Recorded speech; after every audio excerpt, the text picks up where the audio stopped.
it can become so exhausting, trying all the time, trying to get to another moment, trying to get to the future, trying to reach our goals. And I'm not saying there's anything wrong with goals, but so easily, so quickly, in our attempt to reach the goal, we actually begin to resist the place where we are now. We don't want to be here. We want to be there. And again, it's a beautiful intention.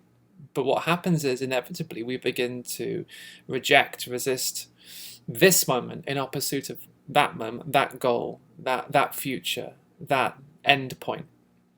So we even start to see awakening as some kind of goal, some kind of end point. We start to see enlightenment as some kind of future moment. We talk about the path leading towards enlightenment.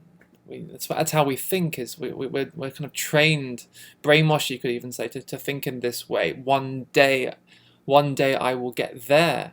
One day I will get there. I will get to the goal. I'll get to the enlightenment, or even I'll get to the abundance. I'll get to the healing. I'll get to the fame, the glory, the wealth, the power, whatever we're looking for.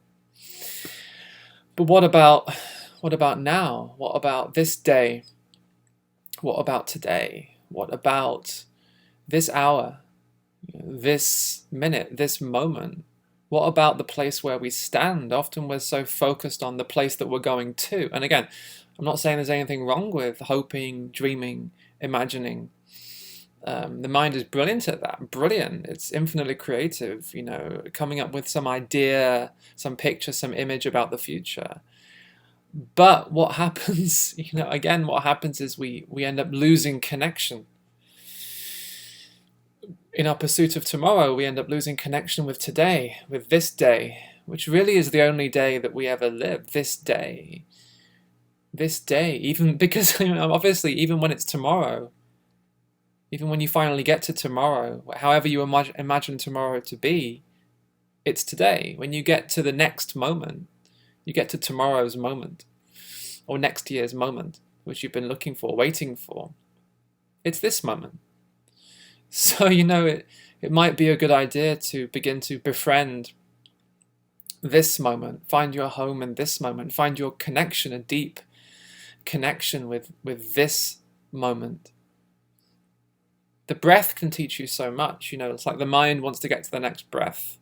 Oh, tomorrow I'll breathe, Once I get there, I'll finally rest and I can breathe. But what about, again, come closer? This is really the essence of this teaching, is come closer, come closer. What about this breath? What about this breath?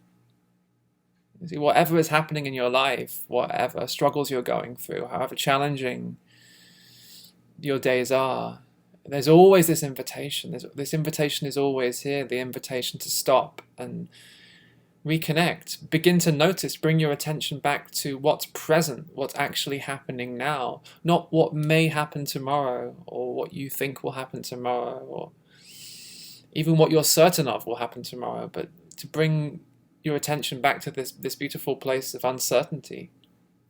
I really think that so much of the spiritual path is actually, it's what it's really about is befriending uncertainty. Falling in love, as I say, falling in love with where you are, falling in love with this place, with this step. Not so much focusing on the next step or the 5,000 steps that are coming. Because right now, from where we stand, we can't quite know exactly what's going to happen. We can imagine, of course. But what about this place? What about this breath? What about this step? This step?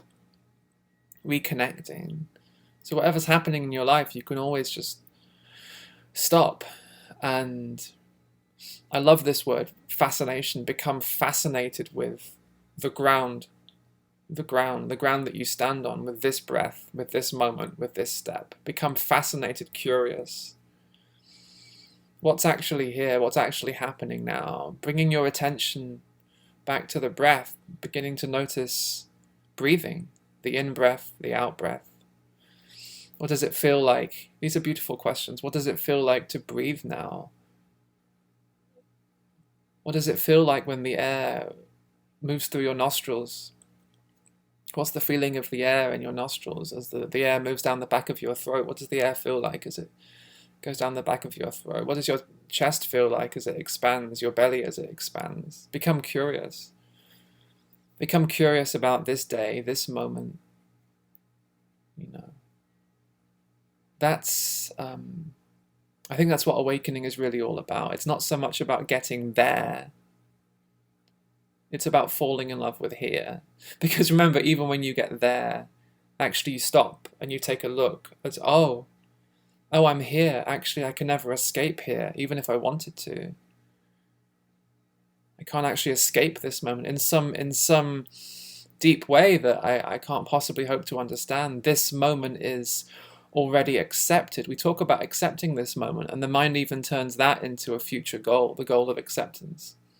But actually, when we stop and take a look, we begin to realize actually that this moment is already accepted. It's already accepted. This breath, it's accepted in the sense that it's already here. It's already present. It's already shining. It's already alive. We're recontacting what is actually alive now, what's living now, what's dynamic, what's vibrant, what's present. What's alive in this moment?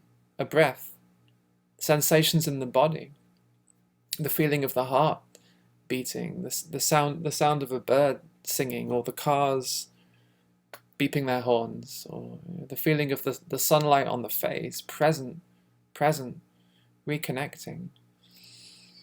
Here, falling in love with here, not trying to accept this moment, but remembering is some kind of ancient remembering, before language, before words, before concepts, before even these words.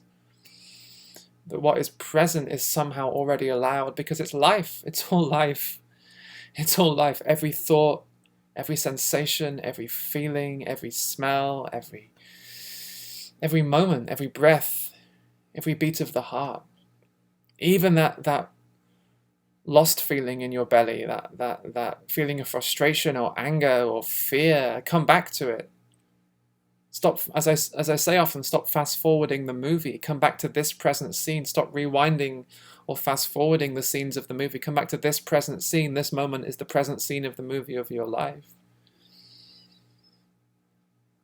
It's appearing in the scene. Every thought, every sensation, every feeling. Present. It's in this present scene. So in that sense, it's accepted, because it's life.